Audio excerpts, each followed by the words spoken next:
Wow. Yamaha Mio Gravis. Essential choice. Wow. Yamaha. Well, alam nyo ba mga idol, nasa Pilipinas na yung bagong Yamaha. Yung Yamaha Aerox Alpha. Yan. Ewan ko lang ha, kung yung Aerox Alpha din na discuss na natin nung nakaraan, yun din yung dinalan nila dito. O may iba pa silang dinalang Aerox na kagaya niya. Same features but iba ang spec. Hindi ko alam ha, kung ganun na ganun din ha. O baka pinaltan nila ng branding. Baka may iba pa silang ginawa sa kanilang Yamaha Aerox. Pero ganun na ganun yung dumating dito. Ganun pa rin ang itsura. Yung parang twin headlight na projector light na yan. Ganun yung dumating dito.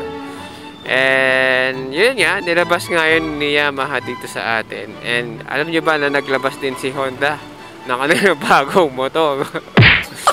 Well, napakakaiba ng motor na ito eh.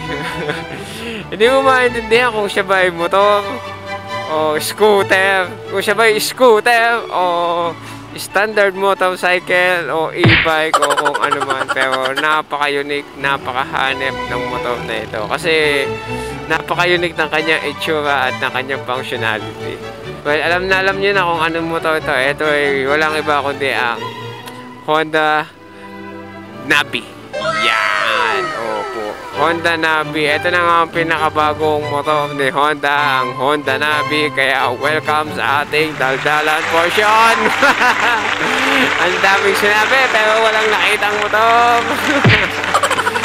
So yan na nga, ito na nga, Honda Navi. Ito na yung pinakabagong motor ni Honda. And scooter siya ha.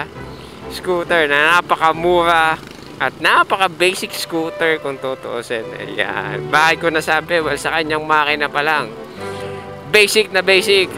Isang single cylinder na mayroong single overhead cam na may 2 valve. Single piston. Air cool. 110cc. At naka-carburetor. Yes, opo, napakasimple lang niya. Napaka-carburetor. Ito yung tinatawag na basic engine para sa isang scooter. Although naka-CVT din naman siya kasi nga scooter siya. Pwede mong upgrade yun. Pero yung mga technologies, napaka-basic ng motor na ito. Basic na basic. Carburetor pa siya. Carburetor na air cool pa. Pero sabi nila is matipid. Nasa 48 kilometers per liter daw ang kaya niya. So, titignan natin. Sa pagdating naman sa kanyang suspension at saka mga kagulungan, eto na.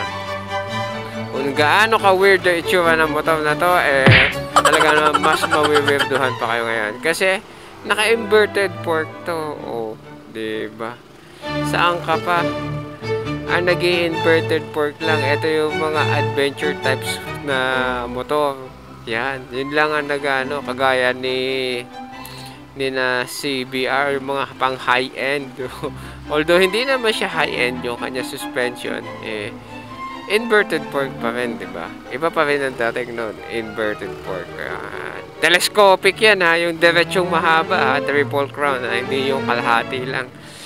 Ano yan? Triple crown inverted fork yan. Yan. Yan. Yung mahaba. Yan. So, pagdating sa kanyang gulong sa unahan, meron siyang 90 by 12. Yan. Opo. Maliit lang ang kanyang gulong sa unahan. At surprisingly, ito ay naka-drum brake. Ganon siya ka-basic. Naka-drum brake pa ang kanyang unahan. Pagdating sa likod, meron siyang monochrome shock absorber. Yan. So, ang ibig sabihin yan is para siyang yung literal na scooter natin. Yan. Ganyan yung style ng suspension niya. Yung nasa kabilang gilid lang. Nakakabit sa makina. Yan. Ganyan ang kanyang suspension, ha. Pagdating naman sa kanyang gulong, ito ay merong 90 by 100 by 10. Bakit ganon? Magkaiba ang gulong sa una at sa likod. 12 sa una at 10 sa likod. Well, magkaiba talaga kasi ito nga ay meron tinatawag na adventure blood. Adventure blend tong scooter na to. Kaya magkaiba ang kanyang unahan at saka likod na gulong. Parang si ADV, di ba? Magkaiba din ang unahan at likod na gulong, di ba? At naka-drum brake pa rin. Yes. Opo, naka-drum brake una't likod. Pero tubeless to, ha? Huwag nyo ismulin. Tubeless na yan. Kahit ganyan. No, di ba? Maraming bagay naman yun. Di ba? Kahit nasabihin mong 12-10 ang kanyang gulong, naka-tubeless naman. Kaya malaking bagay. Medyo may advantage ka doon pagdating sa mga platan-platan. So pagdating naman sa kanyang mga panel, mga kailawan, mga ka-technologicalan, well, syempre, napaka-basic nga ng motor na ito. So basically, meron siyang analog panel. Yan, oh. Makikita mo dyan yung iyong fuel gauge at saka ang inyong speedometer, ang iyong odometer, at sa bandang gilid ay nandyan ang kanyang ignition switch. Ang kanyang susian ay nandyan. Yan. So, pagdating naman sa kanyang headlight, bulb type siya. Halogen ba tawag doon? Halogen bulb. Yan. Maliwanag naman, enough na parang 35 watts sa atayan. Liwanag na rin ng konti. And sa turn signal, eto, medyo parang handle valve yung turn signal nito. Ang haba. Ang haba ng turn signal nito. Pero bulb type yan. Orange color na bulb type yan. So pagdating sa brake light, well, bulb type pa rin. Kasi napaka-basic talaga. Bulb type pa rin ang kanyang tail light. Yan. Nailaw na pula. Bulb type yan. Pati yung kanyang signal light sa likod ay bulb type pa rin. So napaka-basic na scooter to. Yung hayop na to. Para kang bumili ng ng lumang scooter na modern features. Yan. Diba? Diba? Yung carburetor type. Parang conventional ba? Conventional ba tawag ganun? Basta basic scooter lang siya. Basic setup lang talaga siya ng scooter. And pagdating sa kanya mga color available, syempre meron to nung tinatawag na red ba yun? Red, black, white, and green. Yan ang available color sa kanya. May green siya no? Bakit kaya may green? Diba XRM? Ganun din, may green. So, parang ang pinupunto nila dito is adventure scooter to. Kasi, imagine mo naman, scooter na may inverted fork at saka may mallet setup na gulong, di ba? Adventure, yan. So, pagdating naman sa kanyang price, well, eto na nga ba ang sinasabi ko sa inyo. Dahil kayo mayroong basic scooter, ay mayroon ka din basic price na 59,900. Yan. Opo. 59,000 na. Almost 56 na. Ika nga. 56,000. Meron ka ng isang scooter na decarburador, naka-tubeless, inverted fork, naka-mono shock swing arm, naka-carburador, naka-air-cool, di ba? Nakatipid ka naman kung tutuusin. Sabi nga 48 kilometers per liter. Pero para sa isang 110cc, para magastos yun. Kasi yung mga bago ngayon, yung mga FI natin, naaabot ng 50 ang 125, diba? So, medyo malaking bagay yun, 50 km per liters. Sa 48 kilometers, imagine mo, 2 kilometrong layo, ano kayang abutin ng gasolina mo? Kaysa gasolina niya, diba? So, yan na! Kaya ko nasabi ko na kung anong mga basic information tungkol sa motor na ito. Pero pag nakita nyo yung motor na ito, mawiwirduhan kayo talaga. Kasi meron siyang compartment sa ilalim. Hindi ko alam kung bakit may compartment sa ilalim tong motor na ito. Siyempre yung compartment na yun, nakasealed yun, diba? So kung nakasealed yun at napadaan ka sa baha, malamang may buoyancy yun. Lulutang ka nun. Ibig sabihin, lulutang yung motor mo. Kasi magaan lang yung motor mo Magaan Sobrang gaan ng motor. Tapos, lulutang yan. Pag nagkataon, ma-out of balance ka yan. Pag nag-anuhan tayo niyan. So So, isa yun sa mga nakikita kong factor na pwedeng maging kasiraan niya. Yung buoyancy nun. Dito pa naman sa atin sagasa. Kung sagasa na sa ulan sagasa sa baha diba? Mga tao, sige, lalo. Adventure scooter ka, sige, sagasa tayo sa baha. Yung nalutang. Ay, tihaya at lumutang ang ilalim. Gawa ng buoyancy. May air pocket, diba? So, yun ang nakita ko isang problema para sa kanya. And then, meron ako mga previously napanood na video. Sabi nila, pangit daw ang welding. Yan, sa frame ng Honda Navi. Yan. Well, hindi pa ako nakakita na actual na frame ni Honda Navi. Pero, based on sa mga nakita ko pictures at saka parang pangit nga talaga. Hindi man lang siya naging, yung parang parang basic welding lang talaga ang ginawa. Parang magaling pang mag-welding yung mga yung mga nagwe-welding sa mga shop. Parang ganun Kasi machine ata ang ginamit na welding dito Local ata ang gawa nito Local na, hindi na siya imported naman. Hindi siya buo dumadating kundi dito na siya ina-assemble sa Pilipinas ni Honda. Hindi nakagaya ng ibang kagaya ni ADB. Si ADB imported yan. Buong dumadating yan dito sa Pilipinas. Si Honda Navi, baklas-baklas yan darating dito sa Pilipinas. Baka nga yung iba is local product na talaga, locally manufactured na. Baka ganun na yung iba nun So, yun lang napanood ko. And then, eto nga pala, mayroon pa pala isa pa.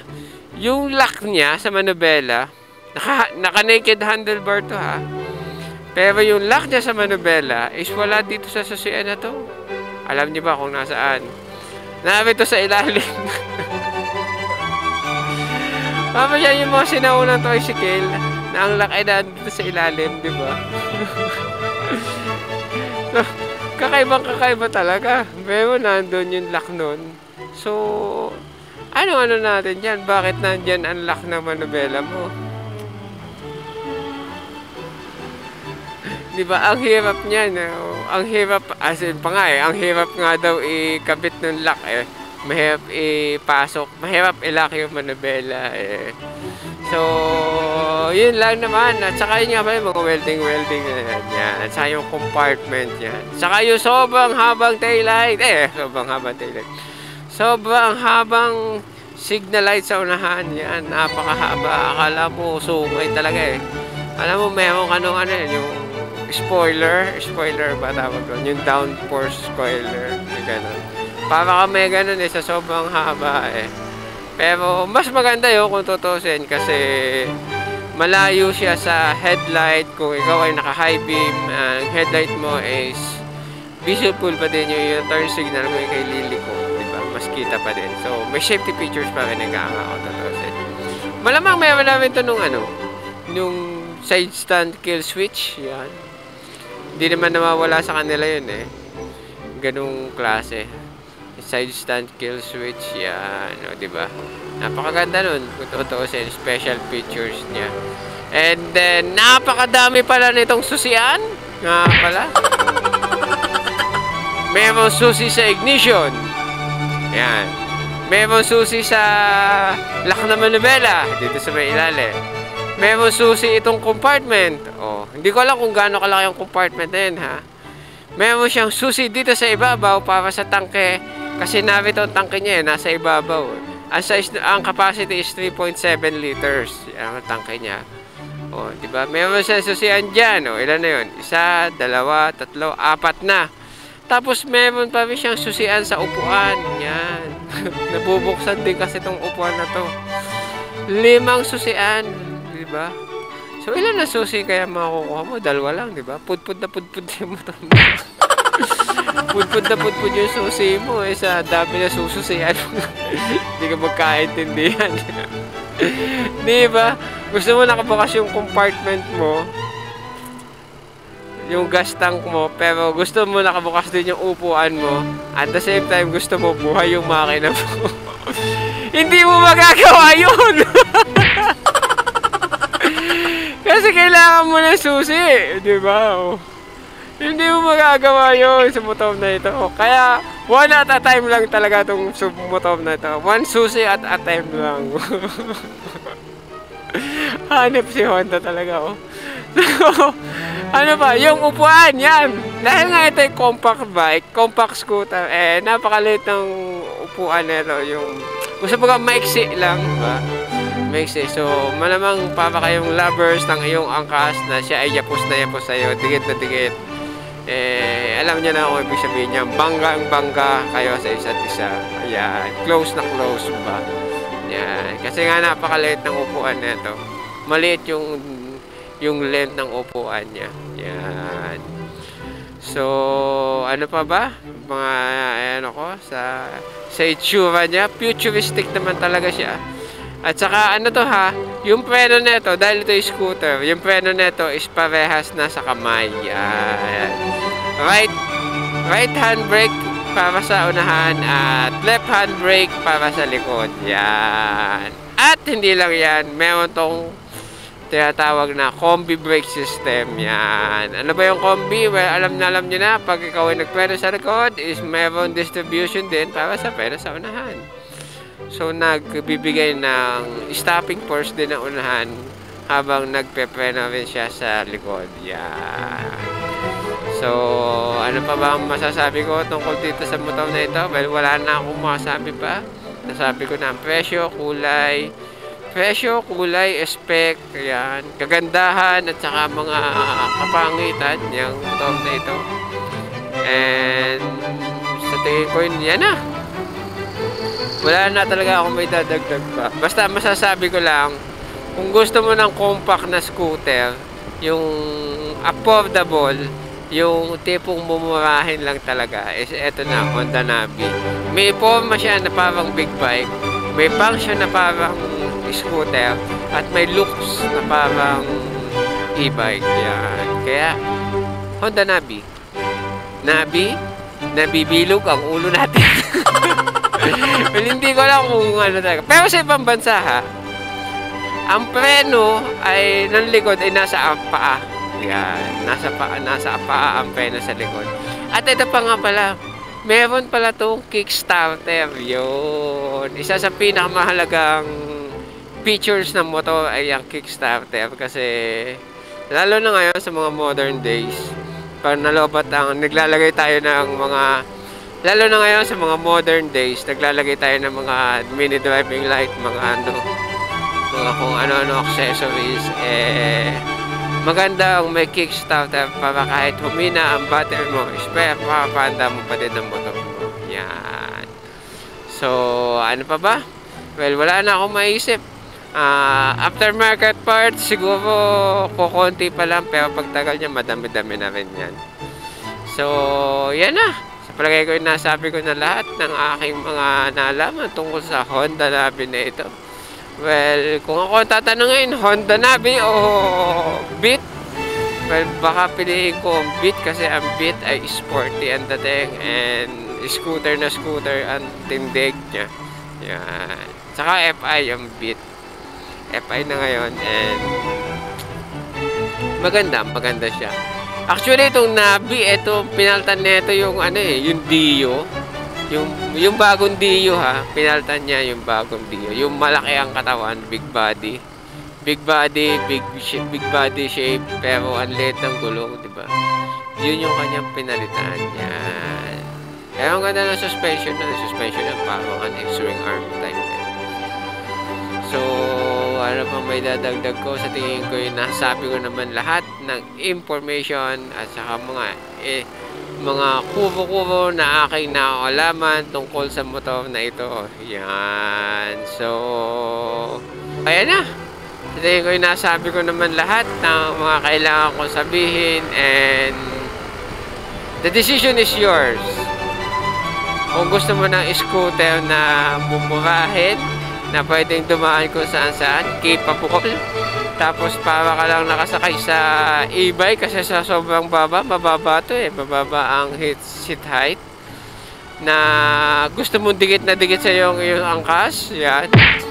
Na may compartment ka sa baba at merong 48 kilometers per liter, piliin nyo na ang Honda Navi. Nabighani mo ang aming bulsa. So, yan na. Hindi ko ngayon nasabi ko na lahat. Salamat nga pala sa ating mga subscribers. Yan. Sa ating mga subscribers, sa ating mga followers, sa ating mga commenters, sa ating mga likers, sharers. Yan. Napakaraming salamat po sa inyong lahat. At kahit ganito ang ating vlog, meron kayong matyagang nanonood. Matyaga kayong nanonood. At nagko-comment. Yan. Well, maraming po salamat. Well, ako po si AA at nag-iiwan sa inyo ng kasabihang huwag magmadali. Ikaw din naman ay uuwi. So, yun o. Hanggang dito lang. Bye-bye! Ako! Mga pa'y naglabasa, mga kumag. Tapos titigil pa din sa may talaga naman.